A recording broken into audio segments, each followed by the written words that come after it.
जो बच्चे कमज़ोर हैं, कोचिंग फीस देने में असमर्थ हैं, उनके लिए क्या सुविधा है आपके पास? मेरे पास अगर रियल में कोई कमज़ोर है, सर एक बात है कि यहाँ गांव के बच्चे हैं, अगर पूछा जाए कि कमज़ोर कौन है, जो कमज़ोर है वो उसका फी नहीं लिया जाएगा तो सब लोग अपना अपना कमज़ोरी बताने लगेंगे कि मैं कमज़ोर हूँ। तो वैसे कमज़ोर बच्चे नहीं, वो रियल में कोई कमज़ोर है अगर आपके नज़र में हो तो मैं इस चैनल के माध्यम से बोलता हूँ कि मेरे पास बच्चे लोग वो रियल में कमज़ोर, जिसका सही में उसके पास पैसे नहीं है, उसको मैं अपना पैसा दे कर भी, मैं दूसरे जगह भी अगर उसको क्लास करना पड़े तो मैं अपना पैसा देकर कराऊंगा और अपने पास सारे बैच, जो भी बैच में उसको आवश्यकता होगी मैं उसको फ्रीली पढ़ाऊंगा। नमस्कार, मैं अभय पांडे और अभी मैं हूँ गरखा में कैरियर पॉइंट कोचिंग के निर्देशक अमरेश सर के साथ, और साथ में एक और सर हैं, वो भी अपना परिचय एक बार खुद से भी देंगे।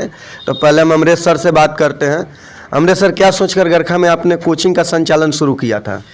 सबसे पहले फ्री माइंड फ्री इंडिया के जितने भी श्रोतागण हैं उन लोग सभी लोगों को मैं हार्दिक अभिनंदन करता हूं और आपको धन्यवाद देता हूं कि आपने मुझे कुछ कहने के गरखा के लोगों के बारे में या गरखा के बारे में कुछ बोलने का मौका दिया।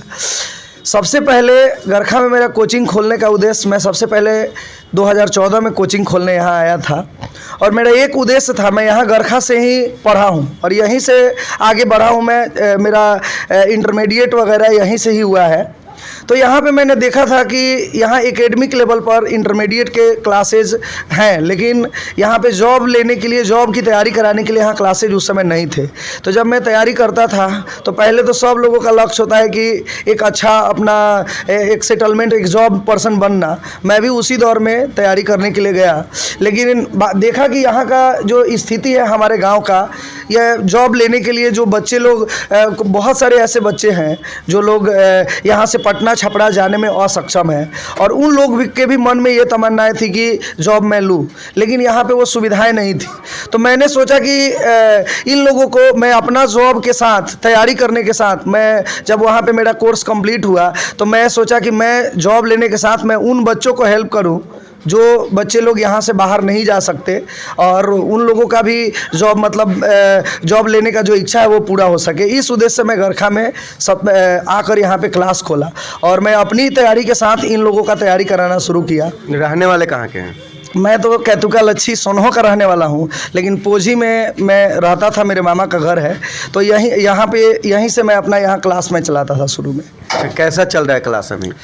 क्लास तो अब बच्चे लोग बताएंगे, सब लोग मेरा क्या पहचान है, लेकिन अब बच्चे लोग से पूछिएगा तो वो लोग बताएंगे। पिछले बार 2018 में जो अभी रेलवे का एग्ज़ाम हुआ था, उसके बाद अभी फॉर्म भराया 2019 में ग्रुप डी का। पिछले का परफॉर्मेंस है पिछले रेलवे का कि 43 स्टूडेंट ने यहाँ से railway loco pilot and technician का रिजल्ट दिया है और नौकरी कर रहे हैं उतने लोग। रिजल्ट तो देने वाले बहुत लोग। 2010 के आसपास में गरखा में कंपटीशन का कोई भी कोचिंग नहीं था जिससे बच्चे तैयारी कर सके। आप लोग आए गरखा में और धीरे धीरे कोचिंग खुलने लगा जी। तो अभी कैसा चल रहा है? गरखा के बच्चे कितना विकास कर रहे हैं? गरखा के बच्चे अभी मेरे पास से अगर देखा जाए तो कम से कम 300 स्टूडेंट से ऊपर अच्छे जॉब में, जिस कैटेगरी में, मतलब यहाँ शुरू में तो गरखा में बिहार पुलिस तक में का भी लड़का लोग तैयारी करने के लिए यहाँ पे नहीं आते थे, क्योंकि उन लोगों को ये विश्वास था कि यहाँ कोई तैयारी नहीं होती है। तो बिहार पुलिस तक के तैयारी करने वाले बच्चे नहीं थे, लेकिन मैं जब शुरू में आया तो ये लक्ष्य रखा कि बिहार पुलिस ही नहीं, मैं रेलवे का रिजल्ट यहाँ, रेलवे लोको पायलट टेक्नीशियन, ये सब लेवल का भी रिजल्ट मैं यहाँ से दूंगा। तो शुरू में मैं ये जब शुरू किया तो शुरुआती दौर में थोड़ा सा संघर्ष करना पड़ा था मुझे, लेकिन 6-8 महीने के बाद जब मैंने रिजल्ट दिया, बिहार पुलिस में मेरा शुरुआती दौर में 6 रिजल्ट आया था। उसके बाद दूसरी बार में मैंने SSC GD का उस टाइम रिजल्ट आया था, तो लगभग 17 रिजल्ट मैंने दिया। उस टाइम से लड़का लोग जो है वो मेरे पास, फिर सब लोग जान गए कि नहीं अब गरखा से भी कुछ हो सकता है, तो लोग आने लगे। उसके तुरंत बाद रेलवे ग्रुप डी का आया, जिसमें मैंने लगभग 23-24 रिजल्ट दिए थे, उतना मुझे कुछ याद नहीं है, लेकिन 20+ रिजल्ट मैंने दिया था। तो मैं लक्ष्य रखा था कि रेलवे का मैं यहाँ से रिजल्ट दूँ, बच्चे लोग जो बाहर तैयारी करने के लिए जाते हैं उनको वहाँ नहीं जाना पड़े, और जो गरीब परिवार से बिलोंग करते हैं जो बच्चे, और उनको जॉब दे सकूँ। और आज वो सपना मेरा पूरा होता दिख रहा है। अच्छा, आप किस चीज़ की तैयारी किए थे? मैं खुद ऐसे CGL का तैयारी करता था। और CGL के बाद मेरा लक्ष्य जो है वो थोड़ा सा मैं जाना तो BPSC की तरफ भी मेरा रुख मुड़ा कि नहीं BPSC का भी मैं तैयारी करूँ। तो CGL का मैं जब अच्छे ढंग से तैयारी किया था तो मैं 1-2 रिजल्ट भी दिया था CGL में। PT मेरा रिजल्ट एक बार हुआ था और एक बार मेंस लेवल भी मैंने क्वालिफाई किया था। लेकिन उसके बाद मेरा लक्ष्य जब इधर मैंने जब रेलवे का भी मैं 2013 में टेक्नीशियन का दिया मैं रिजल्ट। मैं ग्रुप D का भी फॉर्म भरा था बच्चे लोगों को भी ये करने के लिए, सेटिस्फाई करने के लिए, क्योंकि कुछ उस समय लोग थे जब मैं आगे जा रहा था तो बहुत सारे लोग थे जो मतलब प्रतिद्वंदी लोग होते हैं जो बोलते हैं कि सर क्या कर सकते हैं कि उनका खुद का हो नहीं हो होता है, निकलवे न कैली। हाँ जी। तो इसको लेकर तो मैंने उनको दिखाने के लिए ग्रुप D तक का मैं एग्ज़ाम दिया हूँ। बिहार कांस्टेबल का भी मैं एग्ज़ाम दिया हूँ और सिर्फ रिटर्न निकाल कर मैं छोड़ दिया हूँ। बाद में मेरा लक्ष्य था कि एक जॉब भी मतलब लेना एक आदमी का, जो मैं जिस लक्ष्य से मैं गया था कि मुझे भी जॉब पर्सन बनना है, तो मैंने सोचा कि मैं यहाँ के लोगों को हेल्प करते हुए अपना भी जॉब करूँ और यहाँ के लोगों को हेल्प भी करूँ। उस उद्देश्य से मैंने B.Ed किया और आज मैं स्टेट क्वालिफाई हूँ। मैं अभी जॉब पर्सन होने वाला हूँ, जनवरी तक ज्वाइनिंग ले ले या फरवरी तक ले ले। मैं अभी हाई स्कूल टीचर क्वालिफाई हूँ स्टेट। फिर मिडिल स्कूल के लिए, प्राइमरी मिडिल के लिए CTET होती है, तो सेंट्रल टीचिंग एलिजिबिलिटी टेस्ट होती है, तो वो भी मैं दोनों पास किया हूँ 1 to 5, 6 to 8। तो मैं अपना भी अब जॉब करूँगा और मेरा लक्ष्य अब बदल चुका है कि सिर्फ अपने जॉब के लिए, क्योंकि अपने लिए तो सब कोई जीते हैं। मैं अब सभी बच्चों के लिए कुछ करना चाहता हूँ और कुछ नाम करके जाना चाहता हूँ। एक सवाल इसी पे है, जब आप जॉब पर्सन बन जाएंगे यानी गवर्नमेंट सर्वेंट बन जाएंगे जी, तो गवर्नमेंट सर्वेंट का एक रूल होता है कि वो और कहीं से धनोपार्जन का साधन नहीं बना सकते हैं। जी। तो आप टीचर होइएगा और उसके बाद लक्ष्य रखते हैं कि कोचिंग भी पढ़ाएंगे, पैसा कमाएंगे, तो कहाँ तक उचित हाँ, है? तो मैं बता रहा हूँ कि जब मेरा अभी जीविकापार्जन के लिए मेरे पास पैसे, अभी मैं प्राइवेट से हूँ तो मैं बच्चों से पैसे ले रहा हूँ और जीवन यापन के लिए, क्योंकि मैं सारा टाइम दे रहा हूँ इन लोगों को। जब मेरा जॉब हो जाएगा तो हेल्प के तौर पर मैं उन लोगों को मैं पढ़ा सकता हूँ ना, बिना पैसे के तो मैं हेल्प कर सकता हूँ ना उन लोगों को। तो इस उद्देश्य से मैं पढ़ाऊँगा जब मेरा जॉब हो जाएगा तो, क्योंकि मेरा जब जीविकापार्जन गवर्नमेंट कर रही है और उसके लिए मैं जो भी मैं काम कर रहा हूँ और उसके लिए मुझे पैसे मिल रहे हैं, तो बाकी मैं सेवक बन के तो कर सकता हूँ ना, सेवा इसके लिए तो आप सर धन्यवाद के पात्र होंगे अगर आप ऐसा करते हैं तो। और एक सवाल मेरा है कि अभी आप यहाँ पे ग्रामीण परिवेश के बच्चे आते हैं और आप शहरों में रहकर तैयारी कर चुके हैं, तो दोनों के बीच में कितना अंतर है और ग्रामीण परिवेश के बच्चे शहरी क्षेत्र से कितना अलग हैं? देखिए, ग्रामीण क्षेत्र के बच्चे शहरी क्षेत्र की तुलना में बहुत मेहनती होते हैं। सबसे पहला बात, वो लड़के कुछ भी अगर ठान ले कि मुझे ये करना है तो वो करके ही रहते हैं। शहरी लोग से तो कई गुना ज़्यादा मेहनती मैं बोलूँगा, उसका कोई तुलना नहीं है। और दूसरी बात कि ग्रामीण क्षेत्र के बच्चे जो होते हैं वो काम करते हुए भी वो अपना पढ़ाई करके और अच्छे जॉब ले रहे हैं, और शहरी क्षेत्र के बच्चे लोग को बहुत सारी सुविधाएं मिलते हुए भी बहुत सारे लोग अपना रास्ता भटक जाते हैं। तो ग्रामीण क्षेत्र के बच्चे, मैं भी ग्रामीण क्षेत्र से ही बिलोंग करता हूँ और मैं भी आज मेहनत के बदौलत आज मैं अपना जीवन यापन, अपना जीविकापार्जन घर चलाते हुए मैं आज सब कुछ का तैयारी करते हुए बच्चों को हेल्प भी कर रहा हूँ। और अपना भी कितना जॉब मैं निकाल कर वो मेरा बच्चे लोग बताएंगे। मेरे मुंह से अच्छा नहीं लग रहा है कि मैं बोलूँ कि मैं ये निकाला हूँ वो निकाला हूँ, बस सिर्फ आप अनजान हैं इसलिए मैं अपना बताया कि मैं ये रिजल्ट दिया हूँ या नहीं। मेरा बच्चे लोग मेरा सब कुछ जानते हैं और ये लोग बताएंगे और यही लोग मेरा पहचान है, सब कुछ यही लोग है। आज मैं बैनर कम छपवाता हूँ, बहुत कम छपवाता हूँ। कभी नया बैच भी मैं चलाता हूँ तो मैं बैनर बहुत कम छपवाता हूँ, लेकिन फिर भी मेरे पास बच्चे पूरे भरे रहते हैं। तो ये मेरा मेहनत का पहचान है। अब हमारे साथ एक और सर हैं। सर अपना एक बार परिचय दीजिए पहले। सबसे पहले मैं धन्यवाद देना चाहूँगा फ्री इंडिया और फ्री माइंड्स के जो भी प्रेजेंट हैं, जो भी टीम है, सबको धन्यवाद देना चाहूँगा। और मेरा नाम राजेश कुमार सिंह है और मेरे कोचिंग का नाम एम्बिशन एजुकेशन हाउस है, या गरखा में है, बसंत रोड गरखा में। और ये इंग्लिश के लिए मैंने खोला हुआ है स्पेशली, कॉम्पिटिटिव एग्जामिनेशंस के लिए गरखा में। यहाँ पे बहुत कम बच्चे हैं जो कि इंग्लिश पढ़ते हैं, क्योंकि मेन इसका कारण है कि मोटिवेशन की कमी, और यहाँ पे टीचर अच्छे नहीं हैं कंपटीशन एग्ज़ाम के लिए। मेनली 10th-12th के लिए तो टीचर बहुत सारे हैं, बहुत अच्छे टीचर हैं, लेकिन कंपटीशन की यहाँ तक बात आती है तो यहाँ पे अच्छे टीचर नहीं हैं ताकि वो तैयार करा सकें। तो इसके लिए मैंने खोला हुआ है SSC और रेलवे, बैंक, किसी भी एग्ज़ाम के यहाँ पे संपूर्ण तैयारी कराऊंगा मैं। और इसके साथ अगले वर्ष 2022 और 23 से और 10th और इंटरमीडिएट का इंग्लिश भी मैं कराने का सोच रहा हूँ। अच्छा, बिहार के बच्चे अक्सर अंग्रेजी में कमज़ोर होते हैं, जो भी कंपटीशन के एग्ज़ाम होते हैं, जो भी कम्पिटिटिव एग्ज़ाम होते हैं, उसमें वो स्कोर सारे सब्जेक्ट में कर जाते हैं, लेकिन कहीं ना कहीं अंग्रेजी में पीछे रह जाते हैं। इसका मुख्य कारण क्या हो सकता है? मेरे हिसाब से मुख्य कारण यही है कि बच्चे शुरू से इंटरेस्ट लेते हैं मैथमेटिक्स में, बाकी सब्जेक्ट में इंटरेस्ट लेते हैं, लेकिन इंग्लिश में बिल्कुल इंटरेस्ट नहीं लेते हैं, क्योंकि उनको इंग्लिश मजबूत लगता है कि इंग्लिश नहीं सीख सकता हूँ मैं, क्योंकि गांव से हूँ, इंग्लिश नहीं पढ़ सकता हूँ। लेकिन मैथ का माहौल हमेशा से रहा हुआ है, बिहार को ऐसे भी जाना जाता है कि मैथ यहाँ पे अच्छा होता है, तो सभी बच्चे इंटरेस्टेड होते हैं मैथ में, लेकिन इंग्लिश में इंटरेस्टेड नहीं होता है। अच्छा, इसका एक कारण और भी हो सकता है क्या कि मैट्रिकुलेशन के एग्ज़ाम में बिहार बोर्ड उसका नंबर नहीं जोड़ता अंग्रेजी का, तो इस कारण भी बच्चे नहीं पढ़ते होंगे?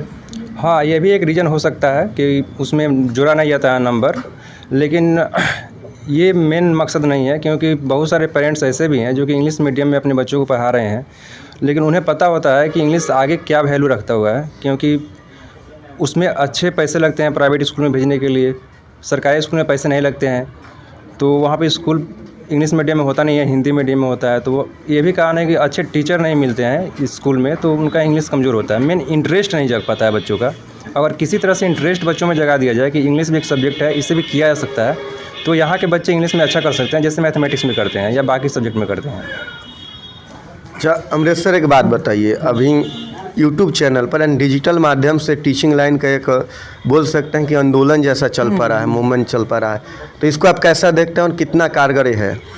देखिए, सबसे पहले ये जो भी बच्चे लोग YouTube के माध्यम से वही बच्चे पढ़ सकते हैं जो बच्चे पहले से ऑफलाइन क्लास या उनका बेस ठीक है। तो सबसे पहले मैं यही संदेश देना चाहूँगा बच्चे लोगों को कि सबसे पहले बेस बनाने के लिए पहले ऑफलाइन टोटली क्लास कर ले लो, क्योंकि YouTube के माध्यम से हम खुद YouTube चैनल अभी चला रहे हैं बच्चों को हेल्प करने के लिए, और फ्री ऑफ कॉस्ट अभी हम अपना मतलब योगदान दे रहे हैं बच्चे लोगों को। A² स्टडी चैनल मेरा YouTube चैनल है, उस पर रेलवे ग्रुप डी के अभी जितने भी बच्चे लोग हैं तैयारी करने वाले, उनके लिए मैं फ्री में स्पेशली रेलवे का प्रीवियस ईयर का मैं मैथ का सॉल्यूशन डाल रहा हूं, उससे बच्चे लोग हेल्प ले सकते हैं। तो YouTube के माध्यम से जो भी पढ़ाइयाँ हो रही है वो बच्चे को रिवीजन के लिए मतलब काफ़ी हद तक ठीक है, लेकिन पूरे कंटेंट YouTube चैनल के द्वारा नहीं दिया जा सकता है सर। अच्छा, खान सर और विपिन सर पे 2 लाइन, क्योंकि दोनों डिजिटल माध्यम से ही फेमस हैं। हाँ, वो ठीक है, मतलब फेमस तो खान सर और विपिन सर के अलावा बहुत सारे लोग हैं, लेकिन हमारे बिहार में खान सर का या पूरे इंडिया में मतलब खान सर का बहुत नाम है, या मतलब ऐसे बहुत सारे लोग हैं, लेकिन ये 2 लोग जो हैं ये लोग खान सर जो इंटरनेशनल रिलेशनशिप के बारे में जो वीडियो बनाते हैं वो सभी वर्ग के लोगों के लिए मतलब इंटरेस्टेड होता है, जिसकी वजह से खान सर का नाम सभी के टंग पे है, और बहुत अच्छे व्यक्ति भी है दोनों आदमी, विपिन सर हैं या खान सर है, बहुत अच्छे व्यक्तित्व के भी व्यक्ति हैं, और उन लोगों का मतलब बहुत अच्छा योगदान है हमारे इस भारत के लिए, और अपने बिहार में उनका सबसे अच्छा मतलब उनका एक नाम है, तो उनके लिए आपने बोला। तो सर मैं एक ही बात बोलूँगा ना कि वो लोग भी अपना काम कर रहे हैं, हम भी अपना काम शुरू किए हैं उन लोगों को हेल्प करने के लिए, और हम सभी को मिलकर पूरे बिहार को ही नहीं पूरे भारत को आगे बढ़ाने का और नाम करने का प्रयत्न कर रहे हैं। तो मतलब मैं भी सार्थक प्रयास कर रहा हूं कि और भी मतलब जितना हो सके मेरे से मैं बच्चों के लिए जो भी फ्री ऑफ कॉस्ट मेरे से कंटेंट उपलब्ध कराना होगा या मैथ रीजनिंग जो भी चीज़ पढ़ाने होंगे, मैं भी उन्हीं लोगों की तरह उन बच्चे लोगों को हेल्प करूँगा। इस छपरा के एक वर्मा सर हैं, हाँ, तो उनकी भाषा से थोड़ा मुझे संतुष्टि नहीं है, तो उसके विषय में बताइए, उनके विषय में बताइए क्या है, क्या वो कैसा चल रहा है उनका, या देखिए एक टीचिंग लाइन में सर एक मैं बता दूं कि एक टीचिंग में एक दायरा होता है हर चीज़ का। एक शिक्षक हैं हम लोग, तो बच्चे को इंटरटेन कराकर मैं भी पढ़ाता हूं, और मैं भी कुछ बातें इंटरटेन करके मैं बच्चों को मन बहलाना चाहता हूं कि बीच में बच्चे लोग कुछ सोचते हैं तो वो दिमाग से बाहर चले जाए, उसके लिए मैं भी कॉमेडी करते रहता हूँ या भोजपुरी वर्ड का इस्तेमाल करता हूँ। लेकिन सर एक दायरा हो उसका ना, तो वो बेटर होता है। बहुत मतलब खराब वर्ड का इस्तेमाल करना मेरे हिसाब से मतलब अनुचित है, उचित नहीं है। तो थोड़ा सा एक हम लोग का जो दायरा है उससे बाहर काम ना करे तो वो बेटर होना चाहिए। स्पेशलिस्ट आप किस विषय में हैं? मैं मैथ्स के लिए, देखिए स्पेशली तो मतलब बच्चे लोग बताते हैं मैं तो किसी चीज़ में स्पेशलिस्ट नहीं बोलूँगा, क्योंकि मैथ या कोई भी सब्जेक्ट समंदर है, तो हम अपने को किसी चीज़ में नहीं बोलेंगे कि हम अव्वल हैं। लेकिन बच्चे लोग जो रिस्पांस देते हैं उस हिसाब से मैथ सबसे ज़्यादा लाइक करते हैं मेरा वो लोग। और मैथ्स में भी एडवांस मैथ जो है वो बोलते हैं लोग कि सर आपका यूनिक है। छपरा में भी मेरा बच्चे लोग पढ़ते हैं लोग, तो वो लोग भी मुझे खोजते हैं लोग कि सर एडवांस आपका बहुत अच्छा है। तो maths, arithmetic and advance sir एक ऐसा मतलब मैथ्स का एक पार्ट है जो सभी लोग उसको अच्छे ढंग से नहीं डील कर पाते हैं। अर्थमेटिक सब लोग कर लेते हैं, तो अर्थमेटिक में सर सब लोग बच्चे लोग तो उसमें तो 100% है ही, लेकिन एडवांस में भी एक अलग नाम मेरा मतलब बच्चे लोग लेते हैं और मुझे रिस्पांस देते हैं। और बात रही जीके की, तो जीके भी मैं इन लोगों को जिस तरह से मैं पढ़ाता हूँ तो बच्चे लोग अच्छा रिस्पांस देते हैं उसका। और रीजनिंग सर कॉमन चीज़ है, रीजनिंग कोई भी पढ़ा लेता है। तो जिस हिसाब से मेनली सबसे ज़्यादा मैथ्स का, उसके बाद जीके का मतलब मेरा ये देता है। अभी कॉम्पिटिटिव एग्जाम का पैटर्न बदल रहा है। अभी वर्तमान समय में जो परीक्षाएं हो रही है उसमें देखा जा रहा है जी कि पैटर्न बदल रहा है, तो उसके लिए आप लोग कितना तैयार हैं? अब पैटर्न अभी जब बदलेगा तो पहले से हम प्रिपरेशन अभी कर रहे हैं। अभी हम अपना टोटल डिजिटल, अब सब कुछ डिजिटल हो रहा है, तो उसके लिए हम टोटली तैयारी में है। अभी मैं स्मार्ट बोर्ड भी लेने वाला हूं बच्चे लोग को हेल्प करने के लिए यूट्यूब के माध्यम से। और ऐसे भी मैं कंटेंट जो है वो PDF रूप में मैं तैयार कर रहा हूं, ताकि बच्चे लोगों को, दूर दराज के जो बच्चे लोग हैं जो यूट्यूब के माध्यम से मेरे से जुड़ेंगे, मेरे से हेल्प लेंगे, तो उन लोगों के लिए मैं PDF भी बना रहा हूँ। और अपने भी बच्चे जहाँ मैं ऑफलाइन पढ़ाता हूँ यहाँ, तो उन लोगों के लिए भी मैं डिजिटल काम कर रहा हूँ और PDF मैं सबका रेडी कर रहा हूँ। अभी नेक्स्ट ईयर जो आने वाला है, अभी 1 सप्ताह के बाद से मैं वो सारा भी बच्चे लोगों को प्रोवाइड करूँगा डिजिटली, मोबाइल पे भी। जो बच्चे कमज़ोर हैं, कोचिंग फीस देने में असमर्थ हैं, उनके लिए क्या सुविधा है आपके पास? मेरे पास अगर रियल में कोई कमज़ोर है सर, एक बात है कि यहाँ गांव के बच्चे हैं, अगर पूछा जाए कि कमज़ोर कौन है, जो कमज़ोर है वो उसका फी नहीं लिया जाएगा, तो सब लोग अपना अपना कमज़ोरी बताने लगेंगे कि मैं कमज़ोर हूँ। तो वैसे कमज़ोर बच्चे नहीं, वो रियल में कोई कमज़ोर है अगर आपके नज़र में हो, तो मैं इस चैनल के माध्यम से बोलता हूँ कि मेरे पास बच्चे लोग वो रियल में कमज़ोर, जिसका सही में उसके पास पैसे नहीं है, उसको मैं अपना पैसा दे कर भी, मैं दूसरे जगह भी अगर उसको क्लास करना पड़े तो मैं अपना पैसा देकर कराऊंगा। और अपने पास सारे बैच, जो भी बैच में उसको आवश्यकता होगी, मैं उसको फ्रीली पढ़ाऊंगा। अंत में सर, उन बच्चों के लिए संदेश जो कि पढ़ना चाहते हैं और पढ़ नहीं पाते हैं, मजबूरी में कमाने धमाने निकल जाते हैं, तो उनके लिए आप क्या बोलना चाहेंगे? मैं एक ही संदेश दूंगा कि अगर पढ़ने वाला कोई बच्चा है और बाहर कमाने जाने पे मजबूर है, तो वो मेरे से एक बार मिले, और मेरे से आकर मिले, उसको उसकी कमजोरी, उसको अगर घर चलाना भी पड़ता है तो घर चलाने के लिए मैं वो साधन उपलब्ध करा दूंगा, जिससे वो अपना पार्ट टाइम अपना एजुकेशन सेक्टर में ही वो अपना माने रहे और जीवन यापन कर सके। क्योंकि सर देखिए, एजुकेशन सेक्टर से अगर अलग हुआ वो, तो वो नहीं कर सकता है। क्योंकि अगर कोई हार्डवर्क करता है तो उसका थकान इतना हो जाएगा कि कंपटीशन के तैयारी करने के लिए वो थक जाएगा, तो 1-2 घंटा ही पढ़ पाएगा। और आज के कंपटीशन पास करने के लिए सर कम से कम 5 से 6 घंटा रेगुलरली मेहनत करना जरूरी है। तो 5 से 6 घंटे मेहनत करने के लिए सॉफ्ट वर्क होने चाहिए। तो हमसे संपर्क करें, हम उसे, अगर बहुत ज़्यादा मजबूरी है तो हम उसे काम भी उपलब्ध कराएंगे, टीचिंग सेक्टर से ही रिलेटेड काम उपलब्ध कराएंगे, और उसको उसका लाइफ जो है वो बनाने के लिए तत्पर हमेशा जो प्रयास होगा मैं उसको करूँगा। चलिए, आप सबका बहुत बहुत धन्यवाद। हम आभार कि सर, आप दोनों सर ने हमको समय दिया, इसके लिए आपका आभार। और मैं सब लोग को बोलना चाहूँगा कि अमरेश सर और ये हमारे जो सर हैं राजेश सर, जो अपना कोचिंग चलाते हैं अंग्रेजी का, तो जिनको भी पढ़ना हो, अगर सही में कमज़ोर है तो सर से भेंट करें, और बहाना बना के नहीं चलेगा। और दोनों आदमी बहुत अच्छे हैं। तो अब हम इनके छात्रों से भी बात करना चाहेंगे, और हम इनके छात्रों से भी बात करेंगे कि सर का क्या चल रहा है, कोचिंग कैसा चल रहा है। बहुत बहुत धन्यवाद सर आप लोगों का। अब हम अमरेश सर के छात्रों से बात करेंगे कि ये लोग क्या पढ़ते हैं और कैसा पढ़ते हैं, और अमरेश सर कैसा पढ़ाते हैं। जी, अपना नाम बताइएगा। रोमा कुमारी। अच्छा, अमरेश सर से पढ़ती हैं ना? हाँ। कैसा पढ़ाते हैं? बहुत अच्छा पढ़ाते हैं। कौन सा सब्जेक्ट पढ़ाते हैं? मैथ, GK, GS, रीजनिंग सब पढ़ाते हैं। अभी हम अमरेश सर के उस छात्रा से बात करेंगे जो कि हमारे सवालों का जवाब देने के लिए तैयार हैं। पहले अपना एक बार परिचय दीजिए। मेरा नाम पूजा कुमारी है। अच्छा, बताइए कि आवर्त सारणी में हाइड्रोजन का कौन सा स्थान है? हाइड्रोजन का आवर्त सारणी में पहला है। अच्छा, अब बताइए कि अमरेश सर कैसा पढ़ाते हैं? इनका जो भी सिलेबस है, सिलेबस में जैसे मैथ है, रीजनिंग है, GK है, और सब इन अच्छा से समझा देते हैं, पढ़ा देते हैं। बस बशर्ते अगर कोई सर का जितना बताते हैं उतना करे तो गरखा से भी जॉब हो सकता है। और ऐसा ही नहीं, इंग्लिश में भी हम SSC इस बार MTS के एग्ज़ाम दिए हैं और देखे हैं कि बाहर में जितना लोग भी पढ़ता है इंग्लिश का, मैथ हो या GK या रीजनिंग, हम दोनों सर से पढ़ते हैं और दोनों सर हेल्प बहुत अच्छे से करते हैं। बाकी बाहर शहर की तुलना में यहाँ अच्छे से। चलिए बहुत बहुत धन्यवाद। अब हम अमरेश सर के उस छात्र से बात करेंगे जो कि यहाँ पे पढ़ते हुए यहाँ पे पढ़ाई भी करते थे और अभी इलाहाबाद यूनिवर्सिटी में LLB के छात्र हैं।